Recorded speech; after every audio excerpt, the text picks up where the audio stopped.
नमस्कार मित्रों, आप सभी का स्वागत है CY एस्ट्रोलॉजर में। आज की इस वीडियो में हम बात करेंगे केपी एस्ट्रोलॉजी में सिक्स्थ कस्पल सबलॉर्ड के अंदर जो हैं वो कोर्ट केस और मुकदमों को कैसे समझा जाए और किस तरह के संयोग होते हैं जिनके द्वारा हमें कोर्ट केस मुकदमे होते हैं और उनके द्वारा हम कैसे उनसे बच सकते हैं, यानी कि हम जो है वो कैसे उन पे जीत हासिल करें। देखिए, सिक्स्थ हाउस का जो कस्पल सबलॉर्ड है वो कंपटीशन का भाव है, वो नौकरी का भी भाव है और वो इस तरह का जो भी कोर्ट केस मुकदमा होता है उसमें जीत का भाव है और उसका होने वाला भाव भी है। यानी कि आप हमेशा याद रखिएगा, जो भाव कहीं ना कहीं किसी चीज़ को प्रदर्शित करता है तो वो भाव उससे संबंधित परेशानियों को भी प्रदर्शित करेगा। क्योंकि अगर जैसे छठे घर में नौकरी है तो इसका मतलब है कि वो बहुत बढ़िया है, लेकिन अगर छठे घर में कोई अशुभ ग्रह या उसका कोई कॉम्बिनेशन गलत हो जाता है तो फिर हमें नौकरी में हमेशा परेशानियां रहती है। तो उसी प्रकार क्या है कि ये जो जन्म कुंडली का जो छठा घर है ये कोर्ट केस मुकदमों को दिखाता है, चाहे वो आपके विवाह से संबंधित तलाक के क्षेत्र में हो जाए या फिर जो है आपकी ज़मीनी विवाद हो जाए या किसी से आपकी बहस हो गई, लड़ाई झगड़ा हो गया या कोई पैसों से संबंधित जो हमारा विवाद होता है उस तरह का चीज़ें हो जाए। तो यहाँ पे इन सब चीज़ों को दिखा जाता है। या फिर अगर आपके ऊपर कोई कोर्ट केस मुकदमे का कोई छोटा मोटा भी योग है जन्म कुंडली के अंदर, तो आपको ड्राइविंग लाइसेंस के लिए भी कोर्ट केस जाना पड़ सकता है, यानी कि कोर्ट में जाना, उसको छुड़वाना, उसकी जो भी प्रोसेस होते हैं छोटी मोटी वो करनी पड़ सकती है। या फिर जो है आपका कोई फ्रेंड या परिवार वाला जो है वो इस पीड़ा से भोग रहा है तो उसके साथ आपको एक व्यवहारिक तौर पे जाना कि भाई उनके साथ जाना, उनको जो है वहाँ पे ले जाना, उनके साथ खड़ा होना, चाहे गवाही देना या कुछ भी, तो वो भी योग जन्म कुंडली में होते हैं। तो इसके लिए प्राइम जो कस्प है वो सिक्स्थ हाउस होता है। और ये चीज़ें कौन दिखाता है? देखिए, कोर्ट में जीतना ये एक अलग कॉम्बिनेशन है और कोर्ट केस होना ये अलग कॉम्बिनेशन। तो हम दोनों कॉम्बिनेशन के ऊपर बात करेंगे। तो आप जो है मेरा ये जो यूट्यूब चैनल है इसको सब्सक्राइब करें, साथ में ये केपी एस्ट्रोलॉजी का जो सीरीज है इसमें बहुत सारे वीडियो हैं और साथ में वैदिक ज्योतिष के हमारे इस यूट्यूब चैनल में काफ़ी सारे वीडियो है, तो उन सब का आप लाभ लीजिए। देखिए, कोर्ट केस कब होता है? जब आपकी जन्म कुंडली में 2 या 2 से अधिक ग्रह, कम से कम मान लीजिए कि 3 ग्रह या 4 ग्रह 6, 8, 12 को सिग्निफिकेट करें और उसमें अच्छे ग्रह नहीं आते हैं। अब मैं ये जो चीज़ बता रहा हूँ 6, 8, 12, देखिए आपके सामने जो सॉफ्टवेयर है आपके सामने, अगर इस सॉफ्टवेयर में देखिए जैसे कि बुध है वो 6 और 8 दिखा रहा है, तो 6, 8, 12 यानी कि क्या होता है कि छठा घर लिटिगेशन, 8वां घर जो है वो उसके अंदर फंसना, परेशान होना, उसमें खर्चे होना, उसमें जो है वो मानसिक हानि, बीमारी हो जाना एक तरह से। और 12वां घर क्या है कि उसके अंदर आपकी जो है पेनल्टीज लगती रहती है, खर्चे होते रहते हैं। तो इस प्रकार क्या होता है 6, 8, 12 का जो संयोग है, अब इस ज़मीन के ऊपर, इस भारत के ऊपर या इस पूरे भूखंड के ऊपर जो हैं वो जितने भी लोग हैं उन लोगों के ऊपर एक प्रिंसिपल लागू होता है कि ये एक नॉर्मल प्रक्रिया नहीं है। यानी कि जैसे विवाह एक नॉर्मल प्रक्रिया, संतान होना एक नॉर्मल प्रक्रिया, तो उसमें क्या होता है कि जब संयोग को निकालते हैं हम, तो जैसे हमें 2 मिल गया, 7 मिल गया, 11 मिल गया, 2 मिल गया, 5 मिल गया, 11 मिल गया, तो भी हम कह सकते हैं कि भाई तुम्हें बच्चा भी हो जाएगा और शादी भी हो जाएगी। लेकिन ये कॉम्बिनेशन क्या है? जैसे एक्सीडेंट होना, कोर्ट केस होना, ये क्या है कि एक ऐसे कॉम्बिनेशन है जो कहीं ना कहीं बहुत ही रेयर होते हैं। यानी कि आप मानिए कि आपके परिवार में, कहते हैं ना, जैसे हमने कई बार देखते हैं कि भाई हमारे परिवार में किसी ने जो है वो जेल नहीं देखी, कोर्ट केस नहीं देखा, यानी तो ये बहुत ही कम होता है। इसके लिए क्या है, इसकी कॉम्बिनेशन सटीक होनी चाहिए। यानी कि आपकी जन्म कुंडली में दशा, अंतरदशा और प्रत्यंतर दशा, इनमें अगर 6, 8, 12 आ जाए, यानी कि वो 3 ग्रह जो 6, 8, 12 दिखा रहे हैं वो अगर दशा, अंतरदशा या प्रत्यंतर दशा में आ जाते हैं और उनमें भी राहु, केतु और शनि हो और उनमें थोड़ा सा हिस्सा मंगल का भी, जैसे मंगल भी कई बार इस तरह की घटनाओं को दिखा देता है, तो मेन जो ग्रह हैं 3, राहु, केतु और शनि, ये कोर्ट केस को जो है वो बुलावा देते हैं। अब ये तीनों, जैसे केतु के अंदर शनि, शनि के अंदर राहु आ गया, या केतु के अंदर शनि, शनि के अंदर खुद केतु आ जाए, तो इस तरह से अगर तीनों एक साथ आ जाते हैं तब आपको इस तरह की दिक्कत होती है। लेकिन उसमें भी क्या है, उसमें भी क्या है कि आपका 8वां घर जो है वो भी कहीं ना कहीं खराब होना चाहिए। यानी कि 8th हाउस का जो कस्पल सबलॉर्ड है, जैसे हमने यहाँ पे देखा 6th हाउस का जो कस्पल सबलॉर्ड, तो यहाँ पे जो 8th हाउस का जो कस्पल सबलॉर्ड है वो भी अगर अपने सिग्निफिकेटरों में 6, 8 और 12 या 5, 8 एंड 12 दिखा देता है, यानी कि आपको हानि दिखा रहा है, तो आप कह सकते हो कि आपको कोर्ट केस मुकदमे में हानि होने के योग बनते हैं। अन्यथा आप जो हैं इस तरह से डरे नहीं, क्योंकि 6, 8, 12 रोग भी है, तो आपको ये देखना है। अब रोग के अंदर और कोर्ट केस में 2 डिफरेंसेस आ जाते हैं। अगर आपकी लग्न का कस्पल सबलॉर्ड अगर लंबी उम्र दिखा रहा है तो इसका मतलब आपके ऊपर ये कोर्ट केस हो सकता है। अगर आपका लग्न का कस्पल सबलॉर्ड अगर लंबी उम्र नहीं दिखा रहा है, जैसे लग्न का 3रे का 8वें का, तो आपके ऊपर जो है वो क्या हो सकता है, कोर्ट केस ना होकर हेल्थ के संबंधित इशू आ सकते हैं। तो इसका आप जब कुंडली को प्रदर्शित करते हो अपने सॉफ्टवेयर के अंदर तो आपको उसको फलित करना पड़ता है। तो आप मेरे जो वीडियो की सीरीज़ देखोगे तो उसमें आपको ये समझ में आ जाएगा। अब 6, 8, 12 का आपने सिग्निफिकेंट देखा कि भाई अगर 6, 8, 12 दिखाने वाले 3 ग्रह अगर इस तरह से सामने आते हैं तो हमारे ऊपर कोर्ट केस का योग बनता है। अब इसमें भी राहु केतु और गोचर के अंदर जब उन ग्रहों की दशा चले उस समय अगर गोचर में भी कोई ना कोई अशुभ ग्रह जैसे राहु केतु शनि और मंगल इनके ऊपर आ जाए, यानी आपकी जन्म कुंडली के ऊपर 6, 8, 12वें घरों में चले, तो आप कह सकते हो कि आपको इस तरह से हानि हो सकती है। तो आपको यहाँ पे ये पूरा का पूरा जो प्रिंसिपल है वो समझ में आ गया है। अब हम केपी कुंडली के ऊपर लगा के देखते हैं कि भाई ये किस तरह से हम इसको देखेंगे। तो सबसे पहले आप देखिए कि लग्न, तो लग्न का जो कस्पल सबलोड है वो वीनस बना, वीनस 9, 2 और 7 दिखा रहा है। यानी कि अगर हम वीनस को पूर्ण रूप से देखें तो 9, 9, 2, 7, 2, 7 दिखा रहा है। यानी कि हम ये कह सकते हैं कि यहाँ पे हमें कोई कोर्ट केस का योग नहीं बन रहा है। अब शुक्र जो है वो जन्म कुंडली में किन के नक्षत्र बैठा है, वो शुक्र जो है वो जन्म कुंडली के अंदर जो है वो शुक्र के ही नक्षत्र बैठा है। यानी कि यहाँ पे प्लस लगा हुआ है, इसका मतलब अगर यहाँ पे हैस लगा होता है तो इसका मतलब है कि ये अपने सबलॉर्ड में है। तो यहाँ पे क्या हो रहा है कि ये अपने ही नक्षत्र में, इसका मतलब यहाँ पे कोई कोर्ट केस नहीं नजर आ रहा है, यहाँ पे नहीं है, ठीक है, नहीं होगा। तो लग्न कह रहा है कि भाई तुम्हारे को यहाँ पे नहीं है, तो ये इसका मतलब क्या हो रहा है कि इसको कोई बीमारी के योग बन सकते हैं। अब यहाँ पे 6th हाउस का जो कस्पल सबलोड है, तो आपको यहाँ पे देखना है 6th हाउस का जो कस्पल सबलोड है वो बना यहाँ पे शनि। तो देखिए एक माइनस पॉइंट यहाँ पे बन चुका है। जब आप कोई भी कुंडली का फलादेश करते हो तो आप माइनस पॉइंट को लेके चले और प्लस पॉइंट को लेके चले। तो यहाँ पे आपको पहले कि हमारा जो नेचुरल सिग्निफिकेटर, नेचुरल जो आपके अशुभता का जो कारक है, नेचुरल अशुभ ग्रह हैं राहु केतु और शनि, और नेचुरल जो शुभ ग्रह होते हैं वो होते हैं बुध, शुक्र और गुरु। तो यहाँ पे जो आपका शनि है वो अशुभ है। अब शनि क्या दिखा रहा है 10 और 10, 11, इसका मतलब ये तो बहुत अच्छा दिखा रहा है, यानी ये तो कह रहा है कि भाई ये तो जीत होगी इसको। अब यहाँ पे शनि का जो कॉम्बिनेशन है वो 6, 10, 4, 5, 6, 10 बन रहा है। इसका मतलब आपको तो भाई जीत के योग बने। तो इसका मतलब ये नहीं कि आपके ऊपर कभी कोर्ट केस मुकदमा नहीं होगा, हो सकता है, लेकिन आपको उसमें जीत मिल जाएगी। बार बार जो है आपका पक्ष जो है वो भारी रहेगा, क्योंकि यहाँ पे 6 कस्पल सबलोड, और आपको जो है वो क्या होगा कि लड़ने झगड़ने में जो है वो एक तरह से कॉन्फिडेंस भी रहेगा, एक आनंदित भी महसूस होगा। जैसे अगर किसी वकील का, लॉयर का 6th हाउस इस तरह का कॉम्बिनेशन दिखा दे 6, 10, 4, 5, 10, 11, तो यानी कि वो अपने जीवन के जितने भी केस लड़ेगा उसमें से 80-70% जीतेगा ही जीतेगा और उसमें सफलताएं हासिल करेगा। क्योंकि जन्म कुंडली में, क्योंकि देखो वो मैंने 80-70% इसलिए कहा क्योंकि उसके भाग्य से भी बड़ा भाग्य लेके कोई आ सकता है, क्योंकि शेर को ही सवा शेर मिलता है, तो उस समय उसको, लेकिन ये कॉम्बिनेशन बहुत मजबूत है। तो इसका मतलब है कि जातक को बहुत अधिक लाभ होगा। अब यहाँ पे कोई कोर्ट केस का योग नहीं बना, लेकिन अगर मान लीजिए कि यहाँ पे शनि 6, 8, 12 दिखा था, और शनि का जो स्टार लॉर्ड है जन्म कुंडली में शनि जो है 10वें घर में बैठा है, और शनि चंद्रमा के नक्षत्र में है, और चंद्रमा यहाँ पे 6, 6 और 4, 5 दिखा रहा है।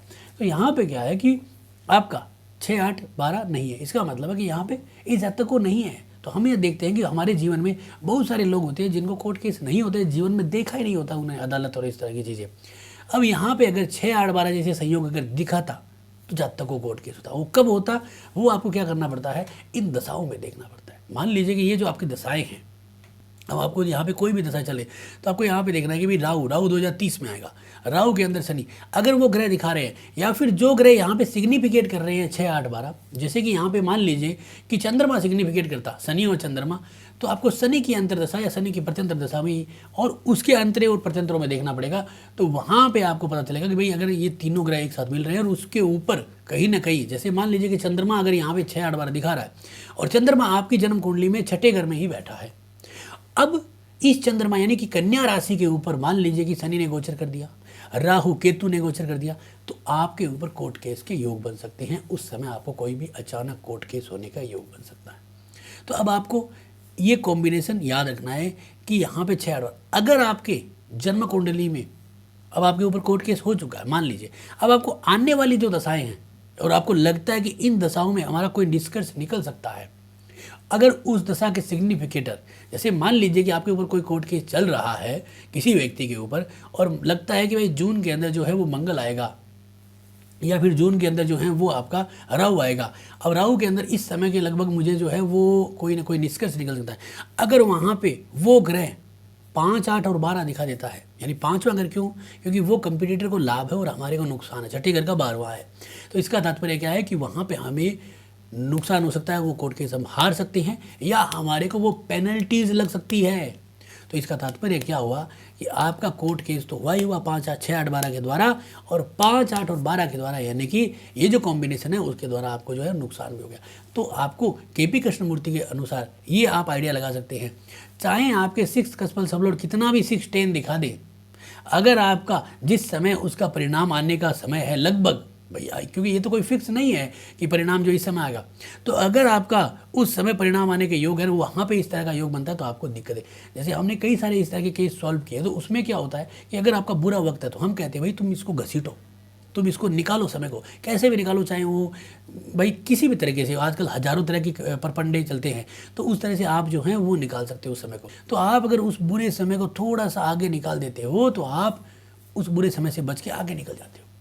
तो आपको क्या करना पड़ता है, वो अच्छे समय के ऊपर, जैसे हमने कई सारे डिवोर्स के केस होते हैं या ऐसी कोई चीज़ें होती हैं, उनको अगर हम सॉल्व करते हैं तो हम जातक को वो टाइम पीरियड बताते हैं कि भाई तुम्हारा टाइम इस समय मजबूत है, 6, 10 दिखाने वाले ग्रह की दशा अंतर्दशा चल रही है, और तुम्हारी जो सामने वाली पार्टी है उसकी जो कुंडली है उसके अंदर अभी जो है वो 6, 8, 12 या 5, 8, 12 या 3, 8, 12 के योग चल रहे हैं, तो अभी तुम उस पर भारी हो सकते हो। अगर तुम किसी भी तरह से कोई भी अगर अपने केस मुकदमे में किसी भी तरह से उसको हार्डली पनिश करना चाहते हो तो आप तुम्हारा समय भारी, यानी कि लोहा गर्म है, मार दो हथौड़ा। तो ये आप इस कुंडली के द्वारा अंतर्दशाओं को लेके चलना पड़ेगा। ये नहीं है कि आप सीधे ही कि आपको 6 हाउस का कस्पल सबलॉर्ड देखा, उसके ऊपर कूद पड़े और वो 6, 10 दिखा रहा है तो आप हर कहीं कूद के जो है वो कोई में गिरते रहे। नहीं, आपको संपूर्ण रूप से दशा अंतर्दशा, क्योंकि ये खेल दशा अंतर्दशाओं का है, कस्पल सबलॉर्ड्स का तो है ही, ये तो प्रोमिस कर देंगे, लेकिन जो घटना घटित होगी वो कहीं ना कहीं दशा अंतर्दशा प्रत्यंत दशा और सूक्ष्म दशा दिखाएगी। तो आपने ये देखना। अब आप मान लीजिए कि आपके ऊपर कोर्ट केस चल रहा है, 6 कस्पल सबलॉर्ड भी नुकसान जा रहा है, तो आप कैसे निकलोगे? तो एक ही तरीका है कि जो ग्रह उस ग्रह को पकड़ो जो यहाँ पे आपका मजबूती से 6, 10 दिखा है। जैसे यहाँ पे शनि बहुत मजबूत है तो आप बेझिझक होकर शनि का रत्न नीलम या नीली पहन लीजिए, और जो ग्रह आने वाला है समय में और वो नुकसान देने की उम्मीद लगा के बैठा है, उस समय उस जो ग्रह है उसके दान पुण्य करें, उसके संबंधित देवताओं की पूजा करें और उसके संबंधित वस्तुओं का दान करके और उसके संबंधित जो मंत्र हैं, चाहे वो बीज मंत्र हो, कवच हो या कोई भी यंत्र हो, उनकी पूजा पाठ करें तो आपको ज़्यादा से ज़्यादा लाभ रहेगा। सबसे महत्वपूर्ण यही होता है यहाँ पे। अब अगर हमने ये सब कुछ देख लिया है, अब हमारे को बात आती है कि भाई अब हमें कोर्ट केस में जीत हासिल करनी है। तो इतना कैलकुलेशन करने के बाद अब हम यहाँ पे आ जाते हैं कि भाई हमारे ऊपर कोई कोर्ट केस है और हम अपनी कुंडली लेके आए, या मान लीजिए हमारे पास कुंडली ही नहीं है, तो फिर हम क्या करेंगे, प्रश्न कुंडली, होरारी एस्ट्रोलॉजी। अब उस होरारी एस्ट्रोलॉजी के द्वारा हम इस प्रश्न का उत्तर देंगे कि भाई हम कोर्ट केस जीतेंगे या नहीं जीतेंगे। बहुत सारे लोग इसी तरह का क्वेश्चन लेके आते हैं कि भाई ये कोर्ट केस थोड़ा लंबा चलेगा, प्रॉपर्टी विवाद है, तो वो जो है वो उसमें जीतेंगे कि नहीं जीतेंगे। तो आपको क्या करना है, लग्न का कस्पल सबलॉर्ड, 6th हाउस का कस्पल सबलॉर्ड, ये दोनों देखने हैं, और 8th हाउस का कस्पल सबलॉर्ड। देखिए बहुत महत्वपूर्ण चीज़ बता रहा हूँ, एक्सपीरियंस वाली 8th हाउस, क्योंकि 8th हाउस का कस्पल सबलॉर्ड अगर 8th हाउस आपका कमजोर है तो इसका तात्पर्य है कि आपको नुकसान के योग बन रहे हैं। अगर 8th हाउस में कुछ ना कुछ अच्छा पड़ा है, जैसे वहाँ पे 11 पड़ा है, तो आपको लाभ हो सकता है। वहाँ पे क्या होगा, अगर 8, 11 बन जाता है तो आप ये माने कि आपने जो कोर्ट केस किया है उसमें जीत तो मिलेगी ही मिलेगी, साथ में सामने वाली पार्टी आपको पेनल्टी देगी, और आपका जो समय खराब हुआ है, आपका जो धन लगा है उसमें, वो सारा का सारा जो है आपको मिलेगा, और आपका जो है वो पूरी की पूरी समय की और पैसे की भरपाई होगी, क्योंकि वहाँ पे 8 अगर मजबूत होना चाहिए। आप सिर्फ कस्पल सबलॉर्ड के 6 कस्पल सबलॉर्ड पे मत जाए। तो आपने जैसे देखा कि हमने एक पर्सन कुंडली बनाई, होरारी एस्ट्रोलॉजी, आपने कोई भी नंबर लिया उसके द्वारा, अब आपने ऐसा नंबर लिया और आपने ये प्रश्न का उत्तर दिया। जैसे मैं आपके सामने एक सॉफ्टवेयर में बना के दिखाता हूँ, हम यहाँ पे चार्ट्स में जाएंगे और यहाँ पे लिखा हुआ है आपके न्यू होरारी चार्ट, यहाँ पे गए और कुछ भी नंबर यहाँ पे जो है इन जैसे 1 से लेकर 249 के बीच में, तो हम यहाँ पे कुछ भी नंबर डाल देंगे, कुछ भी, और यहाँ पे जैसे नंबर डालना है, हमने डाला मान लीजिए 15 और यहाँ पे हमने प्रोसीड कर लिया, तो हमारी ये कुंडली बन गई होरारी एस्ट्रोलॉजी, केपी कुंडली कहेंगे, प्रश्न कुंडली। तो इसमें हमने देखा कि लग्न का उप नक्षत्र गुरु जन्म कुंडली में 10, 9 और 12 दिखा रहा है, यानी कि अच्छा है, कोई बुरा नहीं है, लेकिन 12 है, 9 है। 9 क्या है, जजमेंट का कारक है, यानी कि हमारे साथ जो न्याय होना है उसका कारक। गुरु को हम पूर्ण रूप से देखते हैं तो 7, 10, 8 और 9, 12, तो यहाँ पे क्या है, 7, 8 और 12 बन गया, खराब हो गया, थोड़ा सा अशुभ हो गया। यहाँ पे अकेला 10 है, ये ठीक है, लेकिन यहाँ पे हमारे साथ 7, 8 और 12 जैसे कॉम्बिनेशन बन गए, तो हमें थोड़ी सी तकलीफ हो सकती है, यानी कि लग्न कह रहा है भाई तुम्हें तकलीफ हो सकती है। अब हमारे सामने जो जातक आया है वो ये पर्सन लेके आया है, इसका मतलब क्या है कि वो तकलीफ में तो है, लेकिन उसको और ज़्यादा तकलीफें भोगनी पड़ सकती है उस पर्सन से संबंधित, यानी कि वो कोर्ट केस जो चल रहा है उसे। अब क्या उसे जीत मिलेगी कि नहीं मिलेगी? तो 6th हाउस का जो कस्पल सबलॉर्ड है, तो यहाँ पे हमें देखिए कि जो 6th हाउस है हमारा, यानी 6th हाउस का जो कस्पल सबलॉर्ड है वो वीनस है। तो वीनस जो है यहाँ पे है वो 9 9 2 7 2 7 दिखा रहा है। इसका मतलब क्या है कि यहाँ पे हमें जजमेंट के योग बन रहे हैं। यहाँ पे 6 8 12 जैसे योग नहीं है इसका, लेकिन हमें 6 और 10 और 11 ऐसे संयोग नहीं मिले हैं। लेकिन आप हमेशा याद रखना कि हर कुंडली अलग है, आपको कभी भी अपने जीवन में संपूर्ण योग नहीं मिलेंगे। आपको अपने अनुभव से और अपने दिमाग से ये खुद को लगाना पड़ेगा कि भाई मैं कहाँ पे जाऊँ। तो यहाँ पे 9 आ रहा है प्राइम स्पेशल, और वीनस अपने ही सब स्टार लॉर्ड में है। इसका मतलब 9th हाउस है, इसका मतलब आपके साथ जस्टिस तो होगा ही होगा।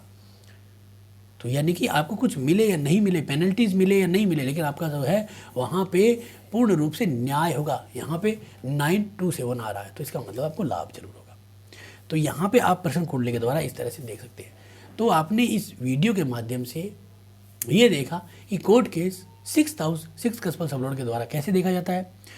आप सबसे महत्वपूर्ण यही है कि आप दशा अंतरदशा को पकड़ो। ये जो मैटर सॉल्व होगा वो दशा अंतरदशा से ही होगा। आप कभी भी प्रश्न कुंडली हो या फिर आप किसी भी तरीके से आप कितने भी 6th हाउस के कस्पल सबलॉर्ड में 6 10 ढूंढते रह जाओ, नहीं होगा, क्योंकि हमने पर्सनली इसको देखा है। ये मैटर जो है वो सॉल्व होता है आपकी दशा अंतरदशाओं से। आपको ऐसी दशाएं चुननी होगी जिस समय लोहा गर्म हो वहाँ पे हथौड़ा मारे, और ऐसी दशा चुननी होगी जहाँ से हमें बच के निकलना है। तभी आप किसी व्यक्ति को या अपने क्लाइंट को या आप खुद बच सकते हो। तो आज का ये जो वीडियो था 6th कस्पल सबलॉर्ड पे था, आपको कैसा लगा जरूर बताएं। अच्छा लगा तो लाइक करें, शेयर करें, सब्सक्राइब करें। धन्यवाद दोस्तों।